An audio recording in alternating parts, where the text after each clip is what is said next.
Dans cette année de jubilé, chacun va rentrer dans sa propriété.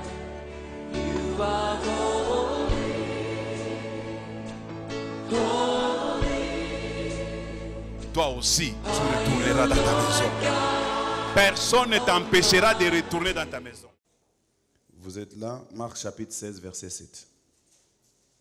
Marc chapitre 16, verset 7. J'ai intitulé mon message « Le dernier mot appartient à l'Éternel ». Le dernier mot appartient à l'Éternel. Bien-aimés dans le Seigneur, je veux commencer par une histoire que j'ai appris. Vous savez, moi je suis un lecteur, hein? Je lis, je suis curieux. Hier, en parcourant un livre d'un homme de Dieu, il dit, il vit aux États-Unis, il est pasteur là-bas. Il dit, il était parti un jour prêcher à un deuil. Et quand il est arrivé là, il ne savait pas qu'est-ce qu'il allait dire. Il était perturbé. Parce que le deuil là, il y avait un homme qui venait de se suicider. Comment on va parler à un deuil de quelqu'un qui vient de se suicider? Et il s'est suicidé parce que il y avait un scandale qui a fait la une des journaux, un scandale qui était dans tous les réseaux sociaux. Et l'homme n'a pas pu supporter, s'est donné la mort. Alors le pasteur là, celui qui devait parler à ces funérailles là, alors il s'est dit, comment je vais parler? Et quand il arrive là, le Seigneur lui donne une inspiration. Il se tient debout devant les gens. Tout le monde le regarde. Tu vas dire quoi? Et cet homme-là était un homme de Dieu. C'était un serviteur de Dieu. C'est lui qui venait de mourir. Il y avait des gens qui critiquaient, des gens qui murmuraient. Je n'aimerais pas être à sa place. Très compliqué. Très, très compliqué.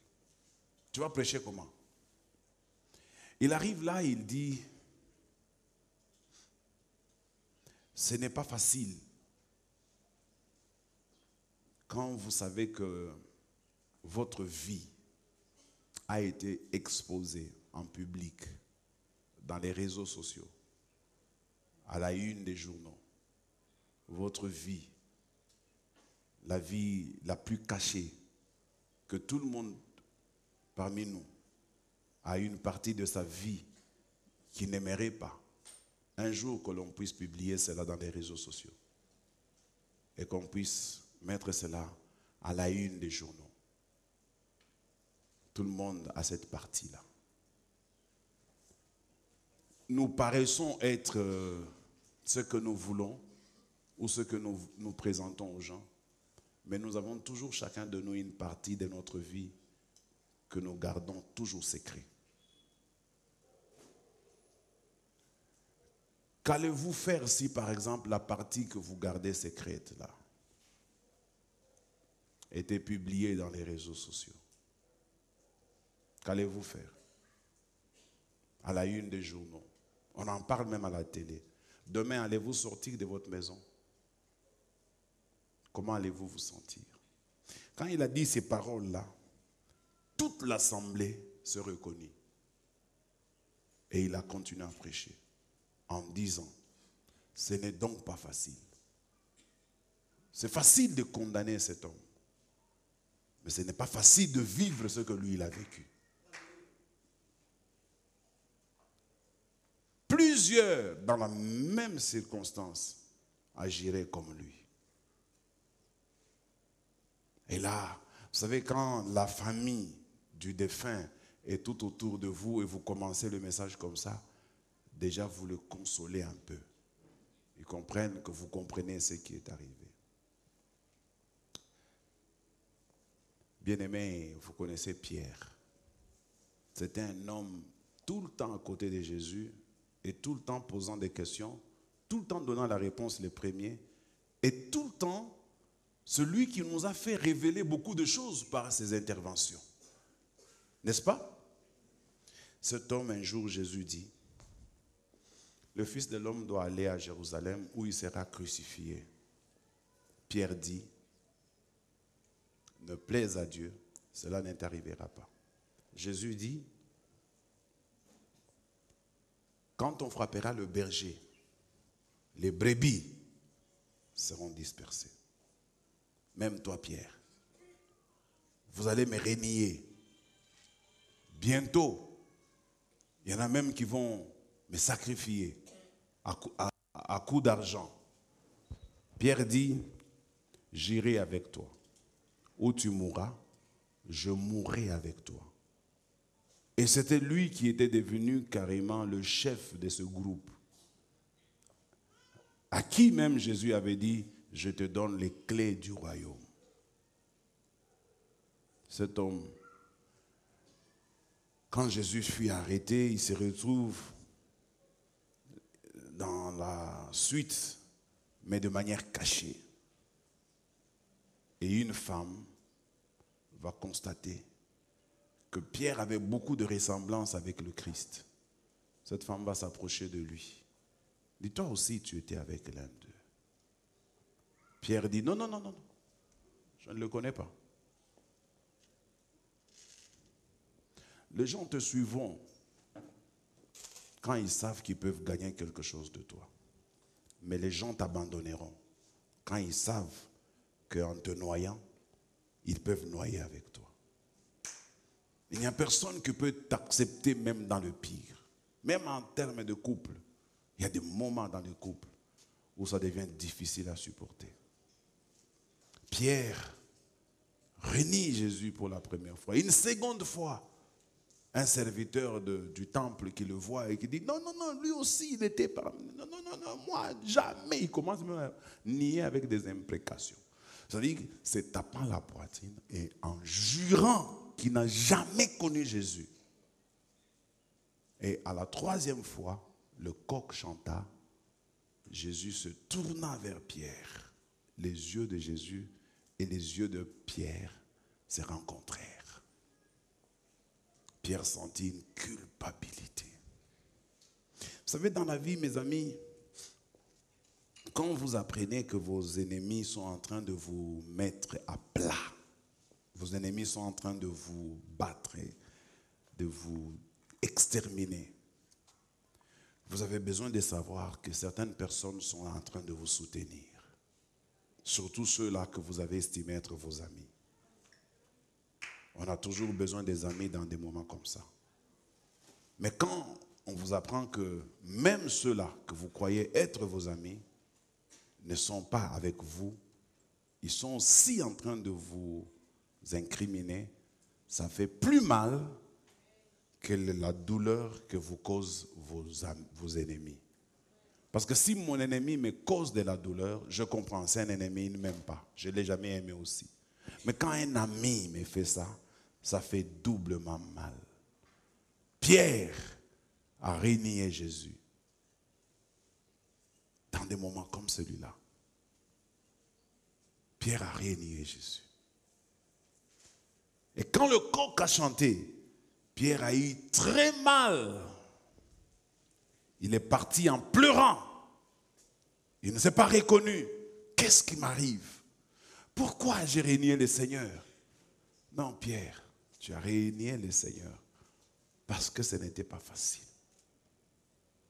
Même moi, à sa place, je ferai de même. Je le renierai. J'ai intitulé mon premier sous-point, ça n'arrive qu'aux humains. Ça n'arrive qu'aux humains. Écoutez-moi, mes amis.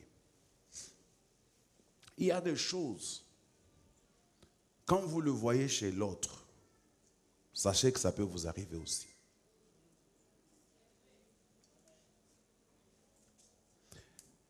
C'est comme dans une course. Nous sommes en train de courir. Nous poursuivons tous un objectif. Quand dans la course, tu vois un adversaire, un challenger tomber, ne te moque pas de lui. Parce que la course n'est pas encore terminée. Le conseil que moi je te donnerai, relève-le. Encourage-le. Peut-être tu es le prochain sur la marche qui va aussi tomber. Il se souviendra que tu l'avais relevé. Et lui aussi viendra te relever. Quelqu'un me donne un bon amen. Un jour, il y avait un prêtre, non pas un prêtre, un pasteur méthodiste. Il avait perdu son fils. Il a pleuré de toutes ses forces. Il y avait un pasteur pentecôtiste à côté de lui qui est allé le voir pour lui dire, révérend, s'il vous plaît, vous ne pleurez pas comme ça parce que vous savez que derrière vous, il y a les âmes. Vous allez faire du mal aux fidèles qui ne sont pas encore affermis. Vous devez leur montrer que vous maîtrisez la mort et tout ceci. Le pasteur méthodiste a fait un effort. Il s'est contenu parce que le pasteur pentecôtiste lui a donné des conseils. 2 ans après, le pasteur pentecôtiste vient de perdre aussi son fils aîné. Non, lui, il a perdu sa femme. Maintenant, il commence aussi à pleurer comme ce n'est pas permis de le faire. Le pasteur méthodiste vient. Il dit, pasteur, ne pleurez pas, il y a les fidèles, les faibles que vous allez détruire. Ne pleurez pas comme ça. Et puis, le pasteur pentecôtiste lui dit, non, ça c'est différent. Non, ce n'est pas différent, c'est la même chose. C'est facile de critiquer quelqu'un quand il est dans une situation. Mais ce n'est pas facile si on te met toi dans la même situation et de te comporter comme tu l'as critiqué. N'est-ce pas qu'on dit que critique facile, art difficile? C'est facile d'être dans un groupe de critiques. C'est difficile que vous aussi vous soyez là où on critique les gens. Un homme m'avait dit, si dans votre vie, vous n'êtes jamais arrivé à un niveau, ne critiquez jamais celui qui est arrivé là-bas. Parce que ce que lui traverse, vous n'avez pas encore traversé ça. Tu me donnes un bon amen? Tu n'as jamais été papa. Ma mère me disait toujours ça. Moi, j'avais l'habitude, chaque fois que ma maman recevait des visiteurs, et que les visiteurs demandaient à la fin l'argent des transports, ma mère disait parfois, je n'ai pas d'argent. Alors que moi, j'avais l'habitude d'entrer dans sa chambre, je connaissais là où il y avait l'argent. Et je disais, non maman, il y a l'argent dans la chambre. Et le temps qu'elle dit, non, il n'y en a pas. Moi, j'entrais dans la chambre, je sortais avec l'argent pour montrer à ma mère, inconsciemment, pour lui dire, peut-être que tu as oublié, il y a l'argent. Et ma mère était confuse. Elle devait donner l'argent aux visiteurs. Elle me répétait toujours une phrase. Le jour que tu grandiras, j'aimerais te voir faire ce que tu me fais. Un jour, quand j'ai grandi, j'ai compris qu'on peut avoir l'argent et quelqu'un te demande l'argent et tu lui dis que tu n'en as pas. Ça t'arrive aussi? Voilà. Ne condamne pas quand tu sais qu'il en a et qu'il n'a pas donné. Parce que toi, tu n'as pas encore. Qu'on te mette dans les mêmes conditions, peut-être tu serais pire que lui. Donne-moi un bon amen. Pierre est rentré pleurer, il a pleuré, il a pleuré. Il s'est dit, moi Pierre, j'ai renié Jésus. Pourtant je l'avais juré que je ne peux pas le renier. Mais comment se fait-il que moi j'ai renié Jésus? C'est pourquoi j'ai intitulé ces premiers sous-points, ça n'arrive qu'aux humains. Nous sommes des humains, mes frères. Nous ne sommes pas des esprits. Y a-t-il un esprit ici? Nous sommes des humains. Ce que je vois là, c'est un corps. Un corps, un corps, un corps, un corps, un corps, un corps. Nous sommes tous dans un corps. Et le corps a ses besoins. Manger, c'est le besoin du corps. Pleurer, c'est le besoin du corps. Et vous savez, il y a ces frères-là qui veulent montrer une spiritualité à outrance. Frère, écoute-moi. Sois calme. Descends sur la terre. Ne sois pas spirituel à outrance. Maîtrise bien les choses. Crée un équilibre. Alléluia. Certes, nous sommes des chrétiens. Nous devons marcher selon l'esprit. Mais tout en marchant selon l'esprit, nous sommes dans la chair. Alléluia. Un jour, je suis avec un frère. Je lui pose la question, frère, aujourd'hui, il y a un grand match. Hein? Tu sais ce qu'il me dit? Il me dit, papa, moi, je ne regarde pas les matchs. Je dis, pourquoi? Il dit, je n'ai pas le temps. Hein? Ce sont les choses de la chair. Je dis, pourquoi? Il me dit, au lieu de regarder le match, autant lire la Bible. Est-ce qu'on lit la Bible tout le temps? Toi, tu lis la Bible tout le temps. Il y a un temps pour tout. Un temps pour manger. Il y a aussi un temps pour dormir. Un temps pour se reposer. Un temps pour travailler. L'organisation de la société, vous travaillez pendant 8 heures. Vous dormez pendant 8 heures. Et vous vous reposez pendant 8 heures. C'est comme ça. Dans les 8 heures de repos là, vous vous reposez comment? Frère spirituel. C'est comme ça que dans l'église aujourd'hui, on a un sérieux problème. On a des gens déséquilibrés mentalement. Ils sont trop spirituels et ils ont négligé l'aspect physique. Et moi, je dis toujours aux serviteurs qui sont autour de moi, ne faites jamais cette erreur-là. Vous me voyez comment je suis habillé là? C'est du spirituel, ça. Ça, c'est du physique. Donc, tu es spirituel, tu es aussi physique. Le micro, il n'est pas spirituel. J'ai vu quelqu'un qui dit, nous, même sans micro, nous avons 2 voix. D'abord, il n'avait même pas dit un bon français. Écoutez ce qu'il avait dit. Nous avons 2 voix microbiques. J'ai dit, c'est quoi ça, voix microbique?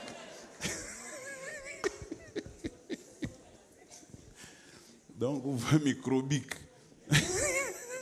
Les pentecôtistes sont très compliqués. Donc, microbique vient de micro.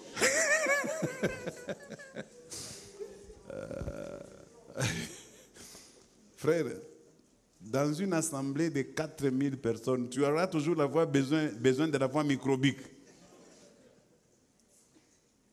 Sois apaisé. Alléluia.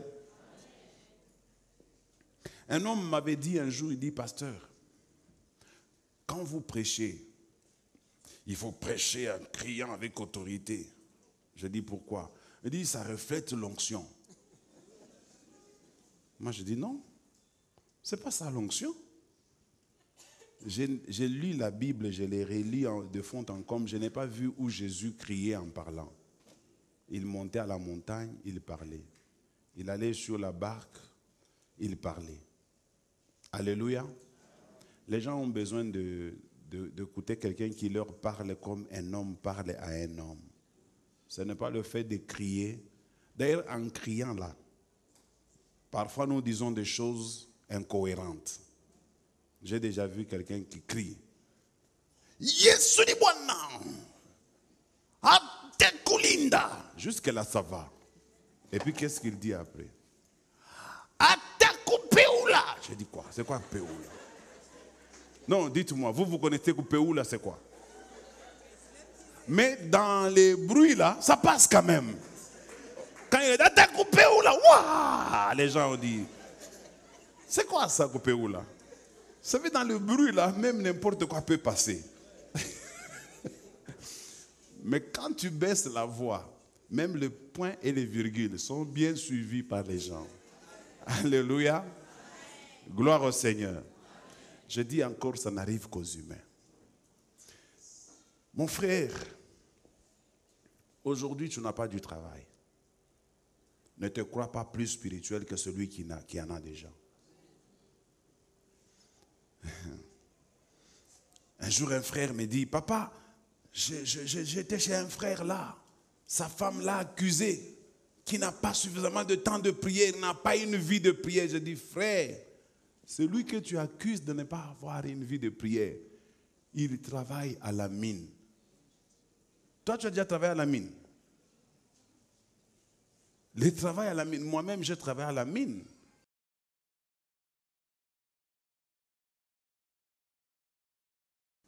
Je me réveillais à 4 heures du matin, tous les jours. Et à 5 heures, je devais déjà être sur la route des Kamoto. À 6 heures juste, pendant que toi tu dormais encore, moi j'étais déjà au bureau. Et la mine devait commencer à fonctionner. Et je quittais là-bas à 17 heures et j'arrivais à la maison à 18 heures. Cassé. Je mange et directement j'ai envie de dormir.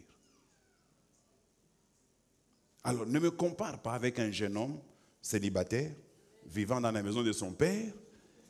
Il peut aller à la montagne toute la journée. Il sait que le soir, il va manger. Non, ne me compare pas avec lui. C'est injuste. Pourquoi voulez-vous comparer deux choses incomparables? Il n'a aucune charge, lui. Il mange aux frais généraux. Il dort aux frais généraux. Il s'habille aux frais généraux. D'ailleurs, dans sa famille, ils ont presque la même taille. Donc, celui-ci peut porter les pantalons de celui-là.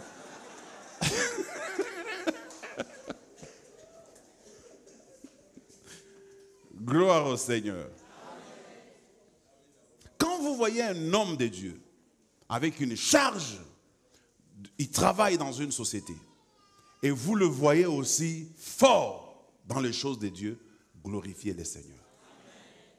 Glorifiez-le. Ce n'est pas facile. Vraiment pas facile.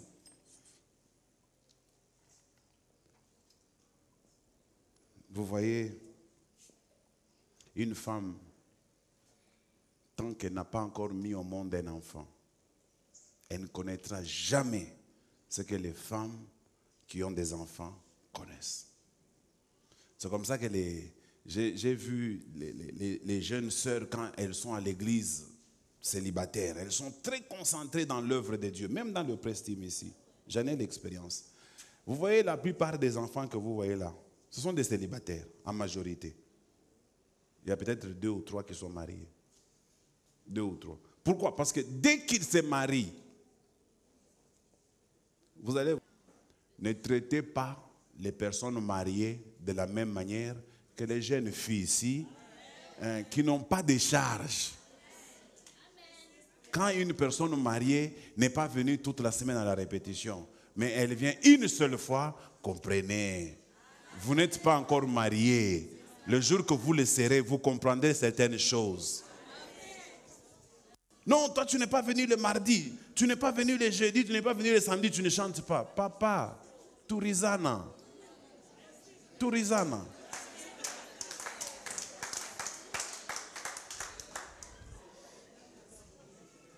Donc je voudrais que vous compreniez que ça arrive à tout le monde. Ça peut arriver aussi que quelqu'un sente qu'il est... Ah maman, que Dieu te bénisse en tout cas. Oui, banaku kombanisha sana. Oui, elle est concernée par la parole. Sois délivré au nom de Jésus. Ton mari aime toujours dire Ishmilele. Gloire au Seigneur. Ayons une église équilibrée. Je voudrais que chacun de nous trouve une place dans cette église. Celui qui a une condition difficile et celui qui a une condition facile. On avait une maman dans cette église. Cette maman, c'était une grande servante de Dieu. Moi-même, personnellement, j'étais très béni par sa présence dans cette église. Ça honorait aussi l'église. Mais les mamans de cette église l'ont combattu. Pourquoi ils l'ont combattu?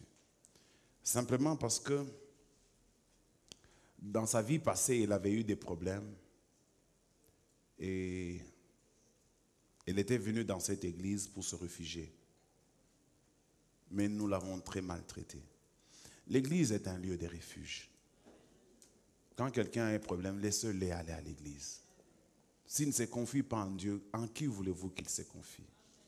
Pourquoi êtes-vous toujours là en train de regarder, de fouiller dans les passés des gens?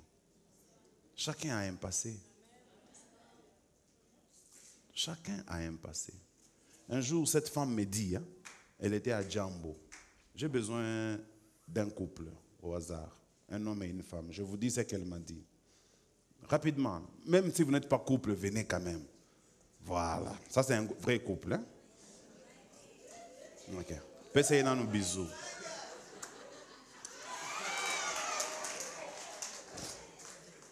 Alors, elle est avec son mari. Moi, je suis cette femme-là. Elle m'a dit ça. Ils se sont rencontrés chez Djambo. Dès que la femme que je représente les voit, elle les salue, elle commence à s'adresser au mari de la femme. Vous savez ce que la femme a fait de cette église? Elles étaient séparées. Elle était là. Mais quand l'autre parlait, elle est allée prendre son mari comme ça. Pour dire, je protège, toi là, tu es un démon. Frère, ça n'arrive qu'aux hommes. Ce qui est arrivé à quelqu'un peut arriver à toi aussi. Allez vous asseoir. Que Dieu vous bénisse. Ça n'arrive qu'aux hommes. Aujourd'hui, j'ai envie de vous parler comme ça. Pour vous dire, soyons une église qui accepte les gens et qui ne rentre pas dans le passé. Jésus va vous le prouver. Pierre l'a renié. C'est le texte que nous avons lu. Rankinza reprend le texte. Écoutez maintenant le texte.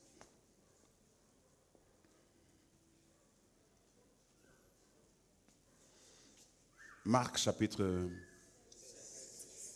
C'est pas 14. 16. 16, 7. Lis la parole du Seigneur. Merci mon pasteur. Lis. Mais, allez dire à ses disciples. Allez dire, c'est l'ange qui dit aux femmes qui sont venues voir Jésus à la tombe. L'ange leur dit, Allez dire à ses disciples et à Pierre. allez dire à ses disciples et à Pierre. Arrête-toi. Pourquoi cette insistance sur Pierre? Pierre faisait aussi partie des disciples. Pourquoi on n'a pas dit allez dire à ses disciples et à Jean? Pourquoi on a cité Pierre? Parce que Jésus savait que Pierre traversait un moment particulier. Pierre avait perdu toute foi et toute espérance. Pierre se reprochait beaucoup de choses. Il se sentait coupable d'avoir trahi le maître. Il s'est reproché cela. Et Jésus dit, allez dire à ses disciples, mais aussi, n'oubliez pas de le faire aussi à Pierre, particulièrement. C'est-à-dire, ça c'est moi qui interprète, et la Bible ne me contredit pas, Pierre n'était plus avec les disciples.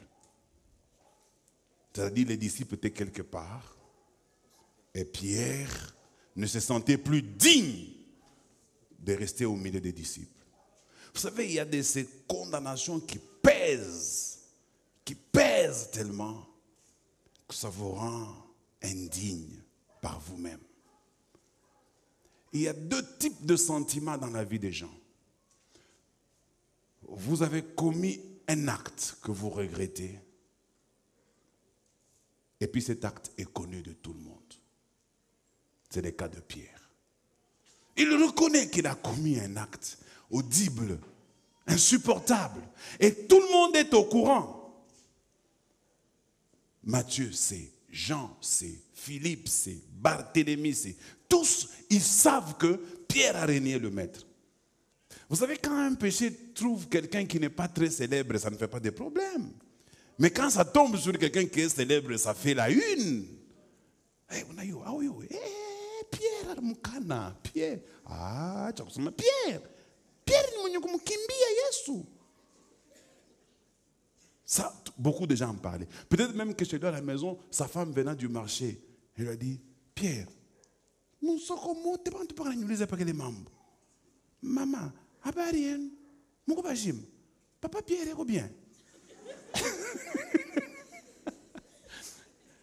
Même les personnes qui n'avaient jamais posé la question à la femme de Pierre pour savoir si Pierre va aller bien. Tu sais, il y a des moments où les gens, même ceux qui ne te parlaient pas, ils vont te parler quand il y a une occasion de te parler.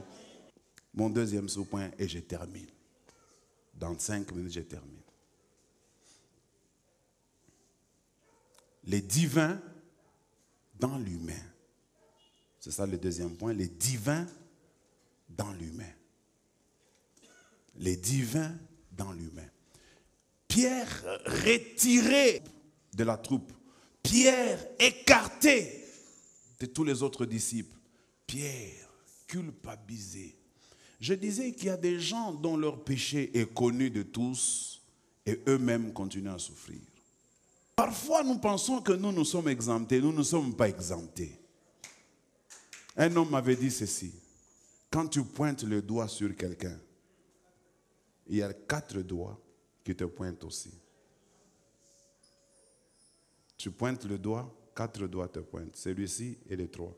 Ça te pointe toi-même.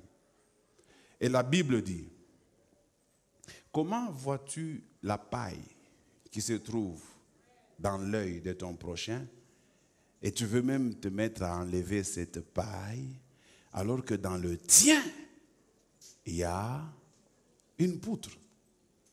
Commence par enlever la poutre. La poutre, c'est un morceau de bois. La paille, c'est petit. Souvent, ceux qui critiquent et qui condamnent sont plus méchants parce que leur péché n'est pas encore découvert. Et vous avez le cas. Quand on amène devant Jésus cette femme adultère, Jésus dit, celui d'entre vous qui n'a jamais connu de péché, qui prenne le premier la pierre et qui jette sur cette femme. Du plus grand au plus petit, chacun à l'intérieur de lui-même, il se reprochait quelque chose. Même si ton péché n'est pas connu, tu te reprocheras quelque chose. Et d'ailleurs, je te dis, il n'y a pas de souffrance que de savoir que tu ne mérites pas, pendant que les gens ne savent pas ce que tu as fait. Mais toi-même, à l'intérieur, tu sais ce que tu as fait, tu souffriras plus que même si c'était connu. Tu seras là, toi-même, tu te dis, je ne mérite pas.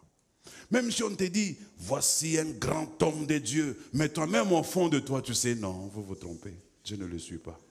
Même si on dit, c'est un musicien de fire. Toi-même, quand tu prends le micro, à l'intérieur, tu te dis, je ne suis pas fire. Parce que ton cœur te reprochera. Ton cœur ne te laissera pas en paix.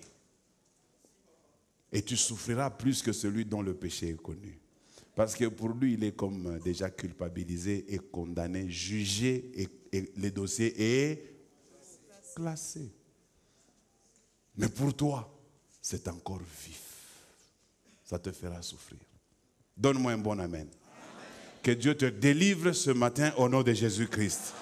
Alors je finis avec le divin dans l'humain, c'est-à-dire quand Jésus a appelé Pierre, il a un travail qu'il a fait en lui. Il appelle à la mer, plutôt à la rivière, là où il était allé faire la pêche. Il lui pose 3 fois la question. Pierre, Simon, m'aimes-tu comme ne m'aime ceci? Il dit, Seigneur, tu le sais. 2e fois. 3e fois, il dit, paix, mes brebis, j'aime beaucoup le Seigneur. Là où les hommes t'ont rejeté, le Seigneur va te récupérer. Ce que Dieu t'a donné, même si les hommes t'estiment que tu ne mérites pas, Dieu va te confirmer. Même si toi-même tu te culpabilises, il te donnera encore la chance. Il a donné la chance à Pierre. Et le jour de la Pentecôte, l'Esprit Saint est descendu en Pierre. Pierre a été transformé, le divin est entré dans l'humain. C'était devenu une nouvelle créature. Le Pierre qui s'est culpabilisé, la culpabilité est partie, la condamnation est partie. Pierre est restauré. C'est un nouveau Pierre. Il sort devant plus de 10 000 personnes. Il commence à parler de la part du Seigneur. Les hommes sont étonnés. par la parole qui sortait de la bouche de Pierre. Je dis à quelqu'un, Dieu va te justifier. Dieu va te défendre. Dieu plaidera ta cause. Si Dieu plaide ta cause dans un procès, qui peut gagner ces procès-là?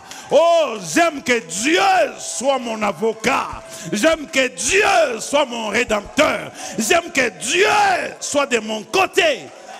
Que Dieu soit de ton côté aussi au nom de Jésus-Christ. Là où les hommes méchants te condamneront, les seigneurs de paix, les seigneurs de gloire, il se souviendra qu'il était mort pour toi. Il est mort pour le pécheur. Il est mort pour ton péché. Il est mort pour ta faiblesse. Il ne te condamnera pas. Il dit à cette femme, où sont ceux qui te condamnaient? Moi aussi je ne te condamne pas. Va, mais ne pêche plus. Oh, gloire au Seigneur. J'aime le Seigneur Jésus-Christ. Où sont ceux qui t'ont condamné? Va et ne pêche plus. Regarde Pierre. Le Saint-Esprit habite en lui. Il a changé, il a compris une chose. Une dernière chose. Permettez-moi de vous dire ça. Il a compris une chose, une dernière chose. Qu'est-ce que Pierre a compris? Que ce n'est pas moi qui fais l'œuvre de Dieu. C'est Dieu qui fait son œuvre en moi. Parce que moi, je ne mérite pas. Je le reniais. Je l'ai abandonné au moment où il avait le plus besoin de moi. Je n'étais pas là à côté de lui. Je ne l'ai pas accompagné jusqu'à la croix. Moi, Pierre, j'ai abandonné la séance de la croix. Pierre n'a pas vécu le spectacle de la croix. Il s'est culpabilisé. Mais Jean commençait à leur raconter comment ça s'était passé. Parce que Jean était là. C'était le seul des disciples qui était là. Tous les autres étaient partis. Pierre y compris. Alors qu'il avait juré, moi, je ne t'abandonnerai pas. Je dois mourir avec toi s'il faut que je meure. Il y a des gens aujourd'hui qui me disent à moi des pareilles paroles. On te dit aussi à toi des paroles comme ça. Non, ne t'en fais pas. Même ta femme, même ton mari peut te dire ça. Aujourd'hui, j'ai l'insigne honneur de te dire que c'est un mensonge. Même si ta femme te dit la nuit, chérie, sans toi, je ne peux pas vivre. Mensonge. Cette femme-là a vécu avant toi, sans toi. Même après toi, elle vivra. Tu es la seule raison de ma vie. Mensonge. Là, je suis en train de décourager les amoureux.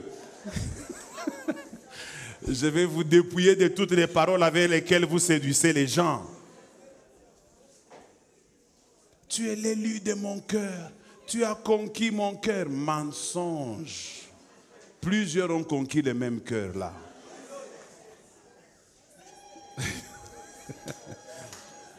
Quand je te vois, mon cœur bat à une vitesse vertigineuse. Mensonge. Même quand tu vois les foufous, ton cœur bat à la même vitesse.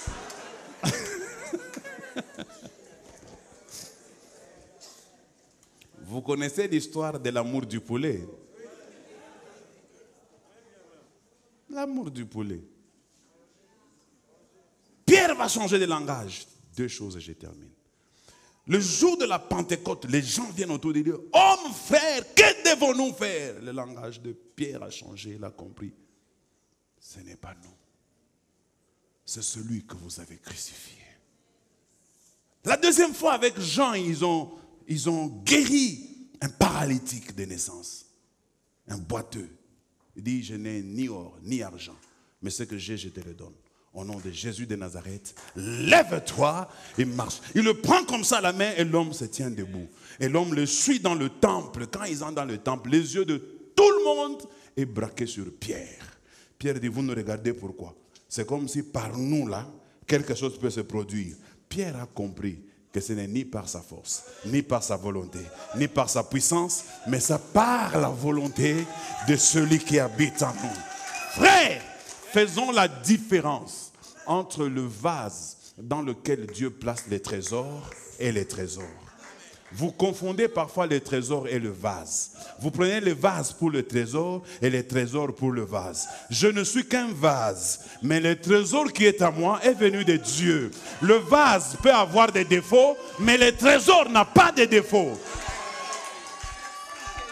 Pierre a compris cela.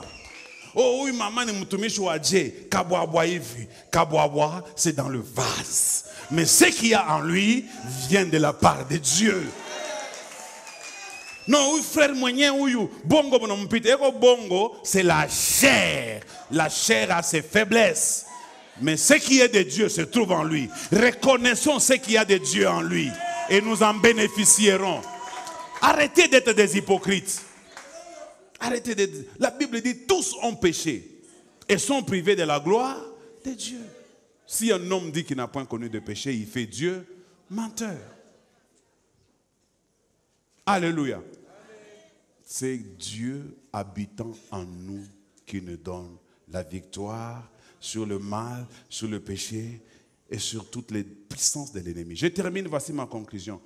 Si tu vois un ami, un frère dans une situation, ne te glorifie pas quand cela n'est pas encore arrivé pour toi.